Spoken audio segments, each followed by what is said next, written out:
2 Kings chapter 1. King Azahiah, Ahab's son, is injured by falling through a window. He sends messengers to seek an answer about his condition from Baal-zebub.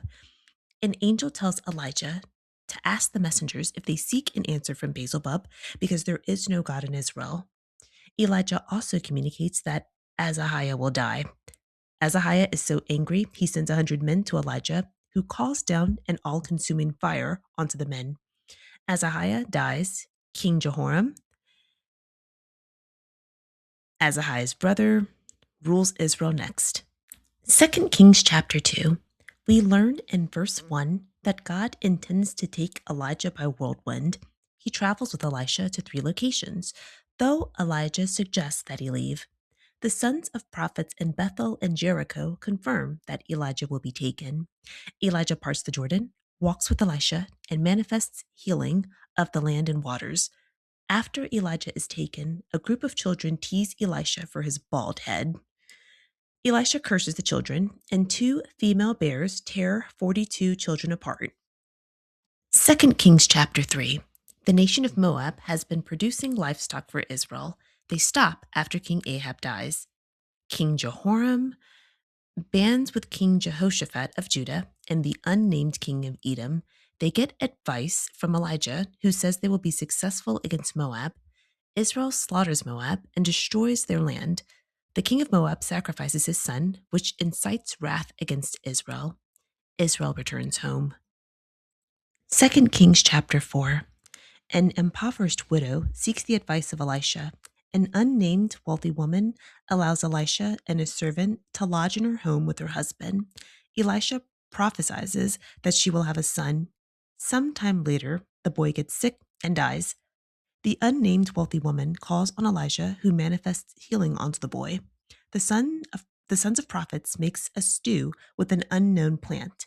An unnamed man brings the prophet 20 loaves of bread, which miraculously feeds all of the men, and they have leftovers. 2 Kings chapter 5. Naaman, a military leader of Syria, has leprosy. He finds out about Elisha and tells the Syrian king, who sends him to Israel with a letter and gifts. Elisha tells Naaman to wash in the Jordan River 7 times, which heals him. Naaman offers Elisha gifts, which he refuses. Gehazi, Elisha's servant, lies to Naaman, saying that Elisha requested money and clothes from him. Elisha finds out and tells Gehazi that him and his descendants will forever be cursed with Naaman's skin condition. Gehazi's skin turns white as snow. 2 Kings chapter 6. The sons of prophets drop a tool in the Jordan River. Elisha helps them retrieve it. Syria and Israel are at war. Elisha warns the king of Israel repeatedly to avoid the Syrians. The king of Syria finds out Elisha has been advising Israel and has his troops surround Elisha. Elisha prays that the troops become blinded. Elisha leads the Syrians, who are blinded now. They were blinded from that. Elisha leads them now to Samaria. Elisha then prays that the eyes of the troops are opened, which they are opened at that time. Elisha then commands the king of Israel to feed and send the Syrians home. Later, the Syrians surround and extort Israel as they are experiencing a famine. Israel is experiencing the famine, and this is after Israel helped them. They then turned around and still pressed Israel. At this time, a woman tells the king of Israel her horrible predicament, and she's eaten her child because the famine was that bad in Israel. 2 Kings chapter 7. Elisha declares that prices for items will be reduced by the following day. An important employee of the king of Israel responds in disbelief. Elisha tells him that though he will witness the price reduction, he won't eat the food. 4 lepers close to death decide to surrender to the Syrians and get their lives taken rather than die from their illness or from the famine. They find the Syrian camp empty. They left all of their goods.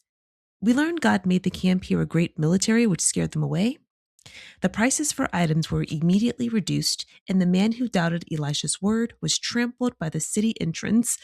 The man saw the price change, but was unable to eat any of the food, just as Elisha said. 2 Kings chapter 8. Elisha warns the unnamed wife from chapter 4 that a 7-year famine is coming. She goes to live in the land of the Philistines until it's over. She comes back to petition the king for her property. Gehazi, Elisha's servant, influences the king to return her property, and he does. King Benhadad gets sick and dies. Hazael becomes king of Syria next. Jehoshaphat's son Jehoram becomes king of Judah, marries Ahab's daughter, and becomes an evil king. Jehoram loses control of Edom and Libnah. Jehoram's son Ahaziah becomes Judah's next king. Currently, in 2 Kings 8, the king of Judah is Azahiah, the king of Israel is Joram, and the king of Syria is Hazael. 2 Kings chapter 9. Jehu is anointed to be king of Israel. Joram, the current king, is recovering from his wounds. King Azahiah of Judah is visiting him. Jehu ambushes them and kills Joram. Jehu's men kills Azahiah. News of Jehu's actions reaches Jezebel. Jezebel applies her makeup, styles her hair, and waits for Jehu.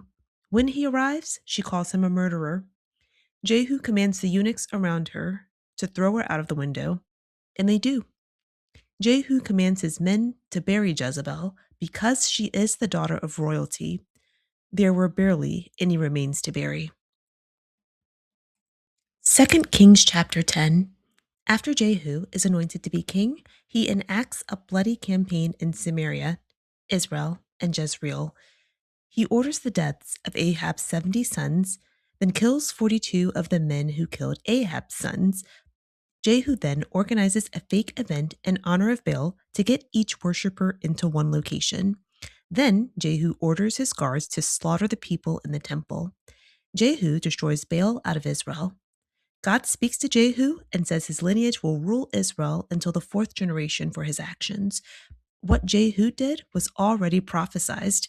Jehu doesn't keep God's commands as leader. Hazael, king of Syria, defeats Israel all across their territory.